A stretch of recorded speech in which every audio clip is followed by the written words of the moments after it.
Welcome to the Sales Masters Roundtable, hosted by Shawn Casemore.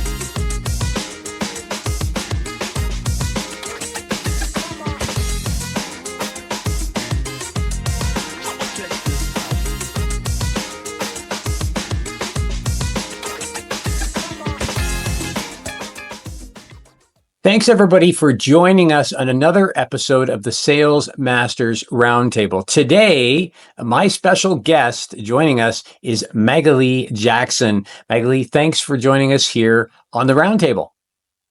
Thank you, Shawn, for welcoming here. I'm very pleased to be with you today. That's excellent. Well, why don't we get started? Just if you want to tell everybody a little bit about yourself, your role, Magalie, anything you think would be relevant to those that are watching or listening today.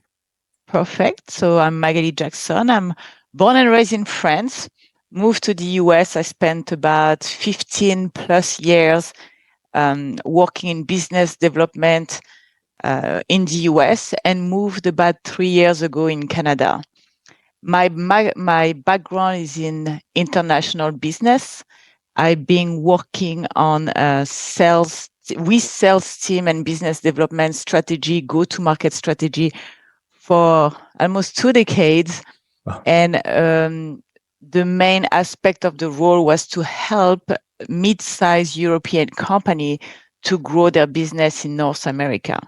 And about 5 years ago, I joined the ScM&x group, where I'm working right now as a VP of sales and general manager for ScM&x procurement for the Canadian market.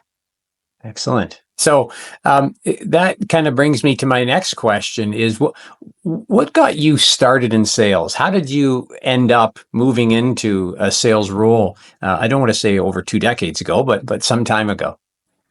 Well, very good question. So my first job in sales didn't really start with a job title or a paycheck. It started when I was a kid. So sales isn't just about, I always felt that it was not about selling a product or a service. It's about selling yourself, your ideas, your value. So as a child, I sold my parents on why I deserved the extra hour of playtime.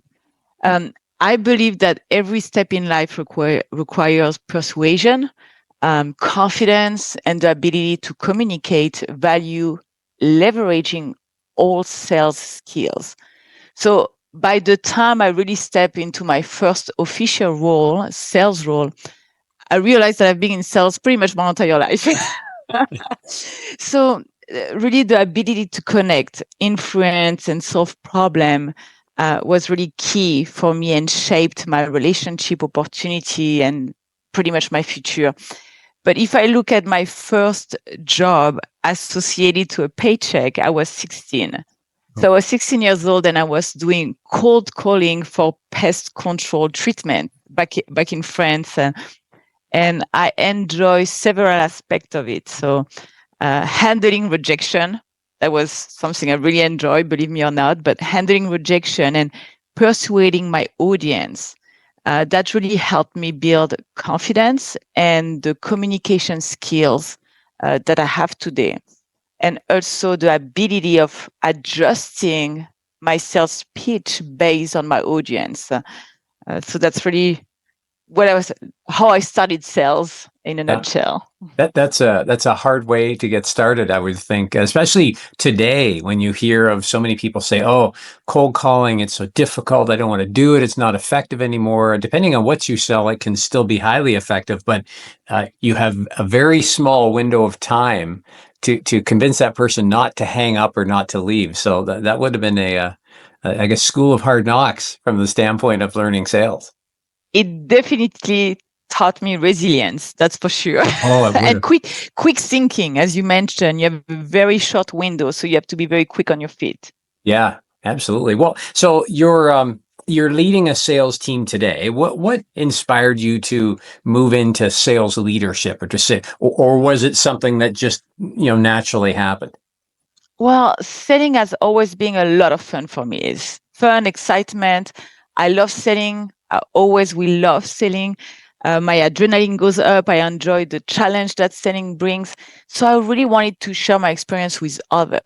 So I developed a passion for coaching and training others so they can reach their full selling potential. So early in my career, I realized that success in sales is it's not just about number. It's about people, their growth, mindset, skill development. And I become very excited when I started to help individuals with new technique and overcome challenges and how to adjust their behavior, the wording, so they can see their own progress in selling. So that passion naturally led me to pursue a leadership role.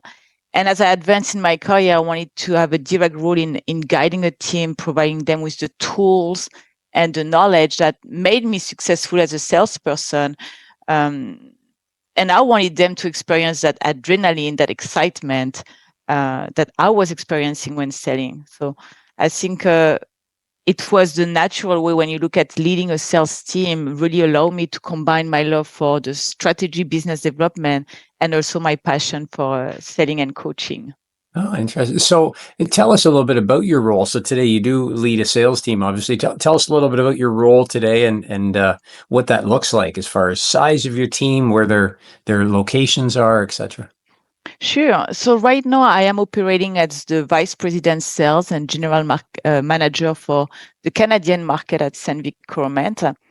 I lead a sales team of about 35 frontline salespeople who specialize in selling premium cutting tool for the manufacturing industry, as well as turnkey engineering solutions. So my responsibilities are quite diverse, allowing me to stay engaged in various aspects of the business. So if you look at how I spend my time, about 35% of my time is on customer visits. Really do wish I could only 35% of my time is face-to-face with customer.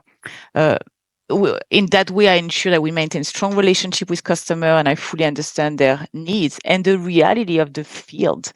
Another aspect of my time, coaching, as I mentioned before, it's essential. Unfortunately, I only did % of my time guiding my team, helping them develop their sales skills or providing some support. And then another significant portion of my time will be about 30% with handling, unfortunately, administrative tasks, attending meeting, staying aligned with the organization goals and priority. And whatever is remaining in terms of that 25, 30%, it's really focusing on strategic thinking and business development, where I work on exploring new market opportunity, maybe defining sales strategy, realigning sales strategy, and setting short, mid goals to ensure we continue growing.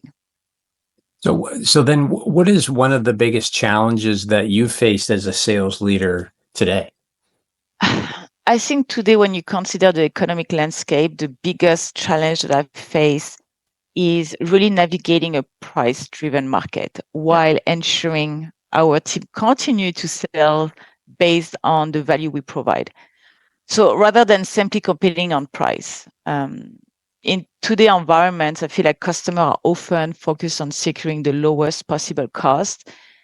And it can be tempting for our sales team to just reduce prices to win the business. So it does undermines the value proposition for our premium product and engineering solution. And that's really the challenge that I face. Okay. And I think you're in the same situation as many other sales leaders in the current economic and political climate. So considering, that often you're facing a very price-driven market, how do you keep your sales team focused, motivated, not jumping onto the whole, hey, let's just reduce our price to get the business? What do you do to keep the team motivated and focused there? So one, I think it's really like we emphasize the importance of educating our team on how to effectively communicate the long-term value of our offering and our premium performance. So it's really like the cost savings that are instant versus the long-term value that is often more beneficial for our customer. We also focus on building stronger and more personalized relationship with our customer to better understand their unique needs. So that's also allow us to position our solution not just as a product, but as an investment in their business success. We differentiate ourselves to really promote this added value with our team of experts. We have expert dedicated to industry segments. So we will have our aerospace expert. We're going to have our automotive expert. We will have also experts with our application, like turning expert, meeting expert. So we really trying to communicate to our customer that we are not here to sell a product, but we are here to solve a problem. Yeah. Yeah. And that's by really, having, go ahead. And that's really how we want to ensure that our frontline sales is consistently reinforcing the value of our solution and that message, the difference with our competitor. And having those experts in the different segments that your customers are in allows you to be able to bring forward expertise and ultimately value for those customers. Exactly. Yeah. Exactly. So what's something, kind of going back to when you first started in sales, what's something you wished you knew? And maybe think about this from a sales leadership standpoint. What's something you wish you knew as you became a sales leader that you've learned later on that it would have been helpful to know earlier? I can see a couple of things coming, but I think the one thing I wish I knew is it's how challenging it can be to manage and coach frontline sales team when there is a layer of management in between. So it might not affect to everyone, but I think that was one of the main challenges. The hierarchy can sometimes create barriers to direct communication, making it harder to influence or motivate the team in a consistent and effective way. So I think that's something I've learned. I wish I knew before. And also another point worth to mention, I think I quickly realized that I can't make everyone happy and that not everyone is coachable.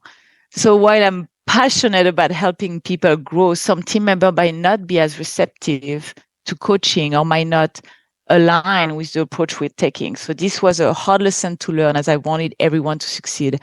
But it became clear that sometimes the best way to move forward is to focus on those who are motivated and open to development. Yeah. So focus your energy and time on those who want it, and maybe a little less energy and time that those that don't want it. Even if they need it, if they push back, it's going to be pretty hard to break through. So that's good. So last question I like to ask is if you could pull out your crystal ball, what do you think the biggest challenge is, kind of looking ahead the next year, 5 years even, or beyond? What do you think the biggest challenge facing sales and specifically sales teams and sales professionals is in the future?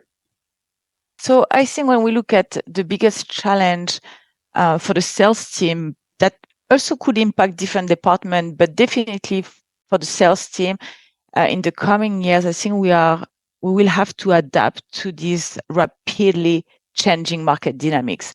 The market is changing so fast.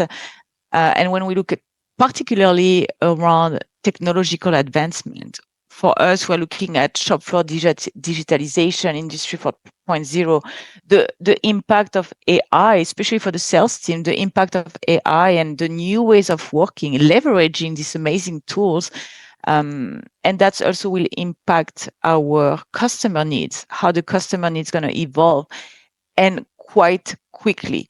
Customer needs always evolve time over time, but I feel like now the past couple of years, we've seen a rapid pace of change and dealing with external factors like the economic climate and supply chain issue. All of that sales team will have to adapt to the new way of working. Yeah, great. Yeah, and I agree. I mean, if you take technology and you layer on the economy, maybe even some political uncertainty, and mix that all up, it's pretty hard to figure out what the future may look like, and therefore it's going to be challenging to navigate it. But nonetheless, I'm sure with your experience, your team is in great hands, and I want to thank you for sharing your expertise and your experience with everybody here today, Magalie. Sure. Well, thank you very much. And it was a pleasure to interact with you. And I really appreciate the question and giving me this opportunity to share a little bit of my expertise. Well, that's great. So how can, if people that are watching or listening to this want to connect with you, Magalie, what's the best way for them to do so? Please connect with me on LinkedIn. I'm always looking to grow my network, exchange with people. So Magalie Jackson on LinkedIn, you will find me. Excellent. Well, thank you very much. And with that, I'll sign off. And I want to thank everybody for joining us here on another edition of the Sales Masters Roundtable. Thank you, Shawn.